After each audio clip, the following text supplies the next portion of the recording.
Colegio de Periodistas Profesionales en Comunicación.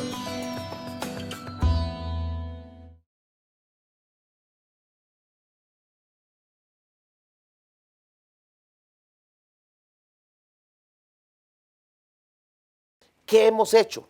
Ya en este momento, por primera vez en Costa Rica, en los últimos años, hemos enviado a la Procuraduría la apertura de 10 juicios de lesividad.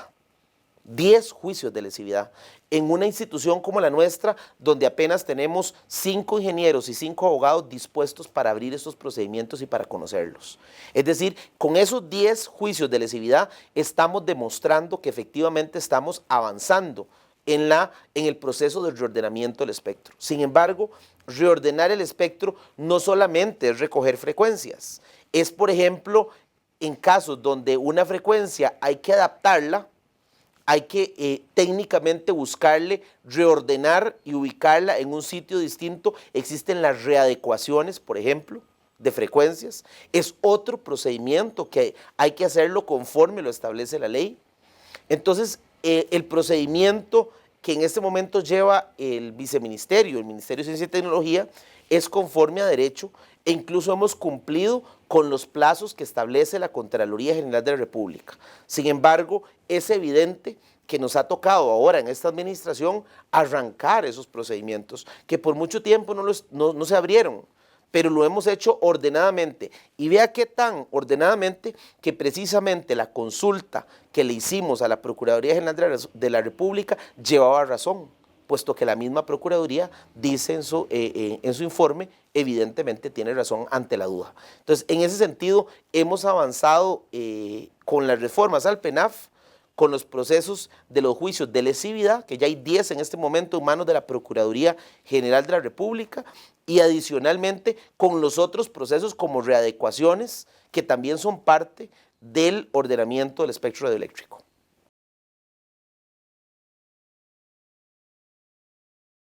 Los informes del ente regulador son informes técnicos, que simplemente nosotros los tomamos,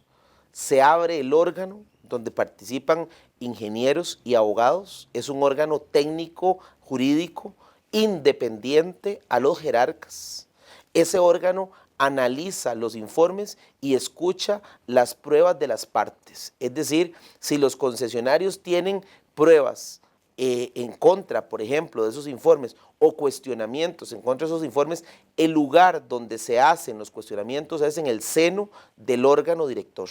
Entonces, una vez que el órgano director escucha a la parte, digamos, al concesionario y analiza el informe técnico, emite una resolución. Y esa es la resolución que le recomienda al Poder Ejecutivo cómo actuar.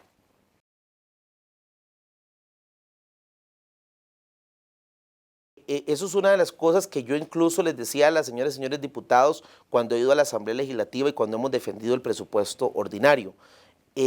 Evidentemente, el Viceministerio de Telecomunicaciones es uno de los más pequeños que tiene el país, pero adicionalmente es de los que menos recursos tienen por presupuesto. Pero adicionalmente todavía es de los que más funciones técnico-administrativas tiene, porque nosotros no solamente nos dedicamos a elementos técnicos. Imagínense que estamos hablando de 5 abogados y 5 ingenieros, pero esos 5 abogados y esos 5 ingenieros no solamente se dedican a los temas del reordenamiento del espectro, tienen que dedicarse a hacer decretos, a revisar informes, a hacer notificaciones, a hacer todo lo que ordinariamente dentro de sus funciones tienen. Y ahora, adicionalmente, ahora que estamos arrancando en este proceso de reordenamiento de manera acelerada, tienen esos otros elementos. Entonces, quiere decir que si por muchos años se ha evidenciado la falta o la necesidad de más personal,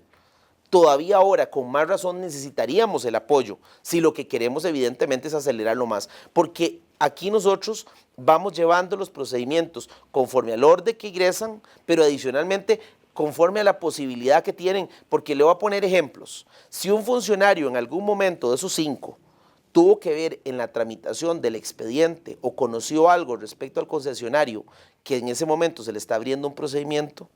ya no puede estar en el órgano, tiene que inhibirse, porque así lo establece la ley. Entonces, cuando hablamos de 5 personas, estamos hablando como que si las 5 pudiesen dedicarse al tema, pero a veces no se pueden dedicar porque esas mismas personas en algún momento tuvieron que manejar el expediente y ya están inhibidas a participar en el órgano. Entonces, por eso es que no podemos abrir órganos a lo loco, porque no tenemos el personal, pero además porque tenemos que cuidar que el procedimiento no sea viciado de nulidad en el futuro.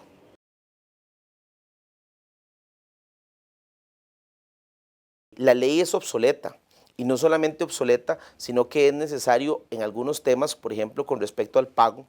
que se da en este momento por el uso del espectro radioeléctrico o por la concesión que se le ha asignado a cada quien, es necesario, como lo dice la misma Contraloría General de la República, buscar un pago proporcional en cuanto al uso del espectro radioeléctrico. Sin embargo, precisamente por la necesidad de hacer un procedimiento conforme a derecho y apegándonos a lo que la misma Contraloría General de la República ha definido, nosotros ahorita, en este momento, estamos haciendo una consulta a la Procuraduría General de la República sobre el régimen concesional. ¿Para qué estamos haciendo esta consulta? Bajo el entendido de que lo que defina la Procuraduría General de la República sobre este tema es decatación obligatoria. Es decir, no vamos a inventar hacer algo que ya existe, si existe, o a dejar de hacer algo que hay que hacer porque corresponde en derecho. Entonces, este primer paso es un paso que nos da seguridad jurídica. Así como hicimos la consulta para determinar si el procedimiento que existía hacia atrás era el adecuado o no, y nos dio la razón la Procuraduría de que no era el adecuado y que había que corregirlo, en este momento estamos haciendo la consulta para efectivamente saldar las dudas sobre el régimen concesionario y que el posible proyecto de ley vaya con eso muy claro.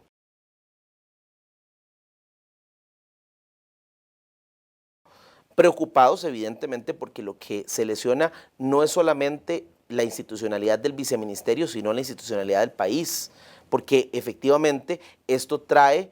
consecuencias para el gobierno de la República y para el viceministerio de Telecomunicaciones. Inmediatamente entendido eso, de manera serena y de manera responsable, iniciamos un proceso de diálogo con la Contraloría General de la República para definir qué vamos a hacer a partir de ese momento, pidiendo la prórroga que corresponde, analizando el régimen concesional y nuestras preocupaciones y dudas para precisamente acudir a la Procuraduría General de la República como abogado del Estado para aclararlas y para que lo que se incluya en esa materia sea específicamente lo que sea necesario,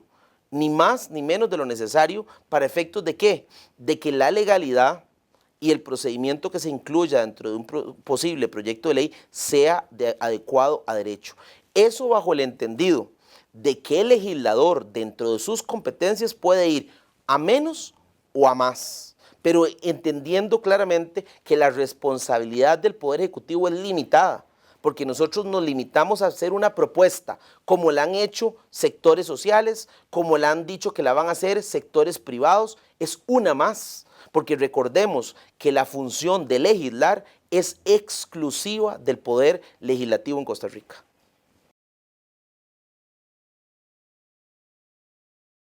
Bueno, precisamente el mayor seguro de vida que puede tener el Estado frente a esa situación que usted plantea está en hacer las consultas previas a la Procuraduría General de la República. ¿Por qué razón? Porque un Estado de Derecho como el de Costa Rica,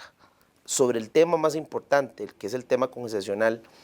evidentemente al existir un pronunciamiento obligatorio de la Procuraduría, ya no va a ser lo que Juan, Pedro o María o el grupo A o el grupo B quiere, es lo que efectivamente corresponde en derecho. Pero adicionalmente es entender que ese es un procedimiento que no va ni al ritmo de Juan, ni al ritmo de Pedro, ni al ritmo de María, va al ritmo que se necesite para que Costa Rica tenga una propuesta adecuada, entendiendo, como le decía, que lo que estamos haciendo es una propuesta, donde evidentemente esos sectores que usted plantea en la pregunta, pueden que unos estén a favor y otros estén en contra, pero lo más importante y lo que yo he dicho permanentemente es, entendamos que lo que se hace es una propuesta, no es una ley. El proyecto se tramita en la corriente legislativa y las mociones que enmiendan el proyecto o la iniciativa de los diputados es ilimitada en cuanto a la posibilidad de cambiar o modificar el proyecto, o de aprobar este proyecto o alguno que haya presentado una organización social o una empresa privada o un grupo privado. Es decir, la Asamblea Legislativa tiene total autonomía y puede escoger aprobar el proyecto que mejor le guste o hacer un texto sustitutivo o modificarlo mediante mociones. Entonces yo creo que una de las cosas importantes es entender que la discusión de lo que resulte de la propuesta no se limita al Estado en el Poder Ejecutivo, ni a lo que se puede hacer con los diferentes grupos en un proceso de diálogo. Se limita específicamente a lo que el diputado o las diputadas y diputados en el seno del Congreso de la República definan al final lo que quieren de una ley de radio y televisión.